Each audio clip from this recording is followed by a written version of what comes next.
अस्सलाम वालेकुम नाज़रीन, कैसे हैं आप लोग। अच्छा जी नाज़रीन, आज हमने अपने चैनल के तवस्सुस से जिस शख्सियत को मदऊ किया है वो एक नामनिहार शख्सियत, पाकिस्तान पीपल्स पार्टी का एक ज़ियादाकार। बहुत मेहनत करी है इन्होंने, कई साल लगा दिए हैं पाकिस्तान पीपल्स पार्टी के हवाले से। मोहम्मद रफ़ीक कुरैशी भाई आज हमारे साथ हमारे चैनल पे मौजूद हैं।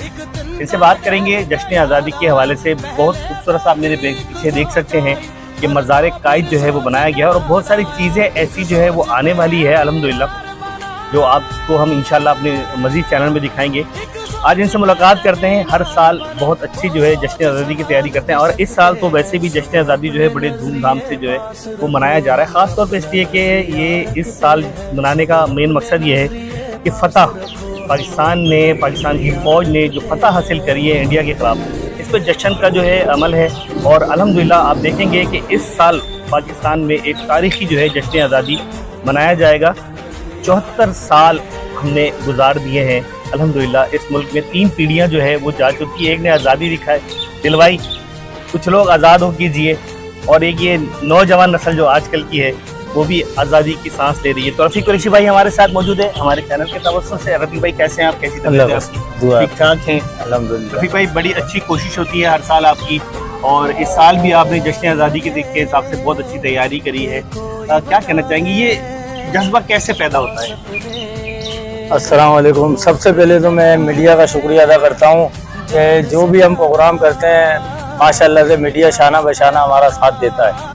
और बात ये जाहिर बात है, पाकिस्तान हमारा मुल्क है, जज्बा इंसान के अंदर आता है। और सबसे बड़ी बात, हमारे मुल्क का नाम कलमे से जुड़ता है। तो हम मुसलमान हैं, तो मुसलमान के नाते जाहिर बात है कलमा हमारा जो है, कलमे से हमारा मुल्क जुड़ा है, तो जज्बा हमारे ऑटोमेटिक आता है।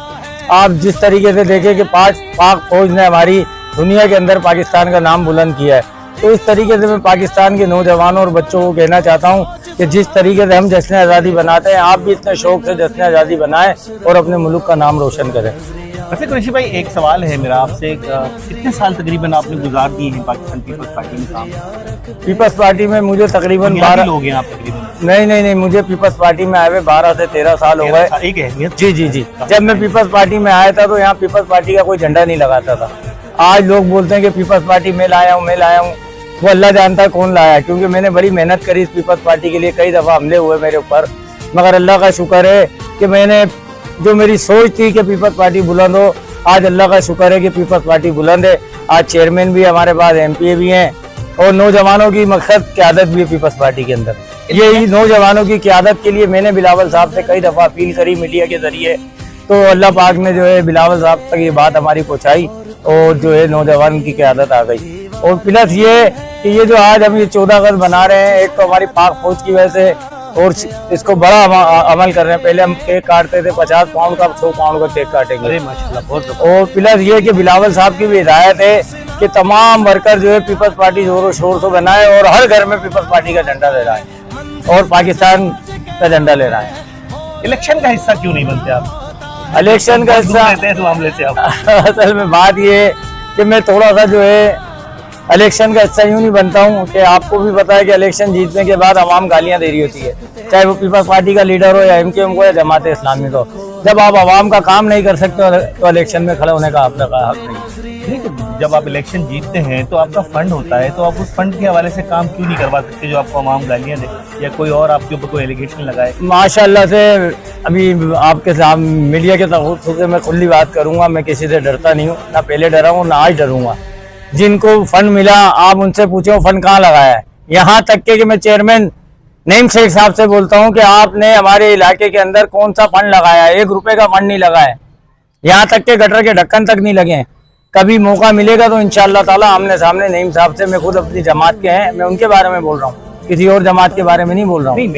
नईम साहब के बारे में अगर आप ये बात करते हैं नईम शेख के बारे में, तो तरक्याती काम तो उनके डेली बेसिस पे कहीं ना कहीं किसी ना किसी जगह पे नजर आते हैं। आप UC6 पूरी घूम के आ जाएं, अगर कहीं पे भी ये गटर का ढक्कन नईम शेख साहब ने लगाया है तो आप मुझे आके गिरेबान से पकड़ लें। UC6 में नईम शेख साहब ने काम क्यों नहीं करवाया, ऐसा क्या वजह है? ये बात ये है कि ये UC है जमात इस्लामी के पास, चेयरमैन है जमात इस्लामी का। जमात इस्लामी को रोना रोती है कि हमें फंड नहीं दे रहे, हमें फंड नहीं दे रहे। भाई आपको फंड नहीं दे रहे ना, आप इस्तीफा दे दो। फिर हम नईम शेख से निपटेंगे कि भाई इस इलाके को क्यों नहीं दे रहे फंड। अगर तासुब का नईम शेख शिकार बना रहा है, जमात इस्लामी का जो चेयरमैन है, इस्तीफा दे दे।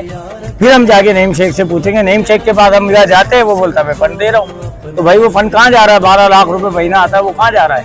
फंड आ रहा है वो अलग है। और प्लस हाँ, इस इलाके के अंदर जो सबसे बड़ा काम करा था, जो एमक्यूएम ने 50 साल में नहीं करा, 50 साल में एमक्यूएम ने वो काम नहीं करा जो एमक्यूएम के लिए मेरे ख्याल से अगर फूंक मारती तो वो काम हो जाता। इस इलाके का बुनियादी काम मीठा पानी, मीठे पानी की लाइन ने हमारे को फारूक अवान साहब ने दी। 40 साल बाद इस इलाके ने मीठा पानी देखा है।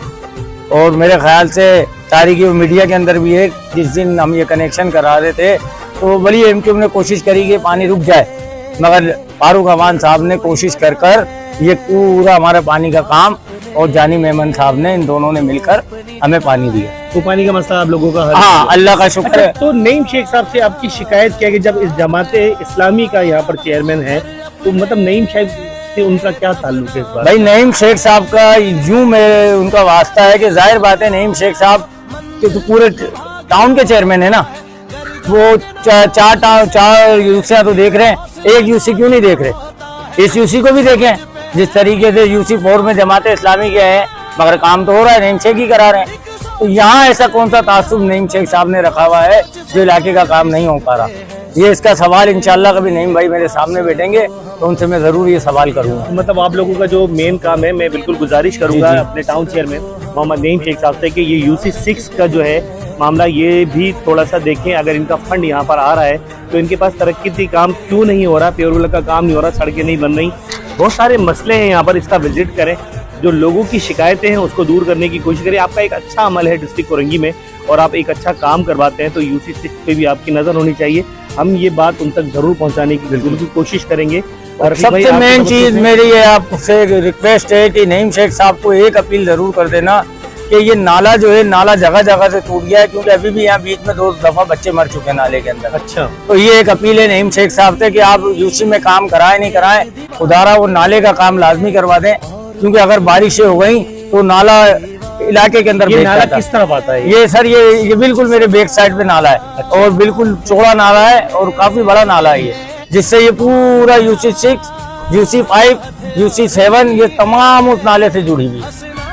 बिल्कुल, रफीक कुरैशी साहब हमारे साथ हमारे चैनल पे थे मौजूद और उन्होंने बताया कि यूसी 6 के जो मसाइल हैं, खैर हम मसाइल सुनने के लिए इस टाइम पर यहाँ नहीं बैठे थे, लेकिन फिर भी आवाम की आवाज़ है, क्योंकि नईम साहब जो है वो अपने आप को कहते हैं कि वो अवामी खिदमत गुजार है, तो बिल्कुल उन तक ये आवाज़ भी पहुँचनी चाहिए। और ये नाले का जो मसला है, जो रफीक कुरैशी साहब कह रहे हैं, इनसे कोऑर्डिनेशन होनी चाहिए और ये मिल के नाले का काम करवाना चाहिए।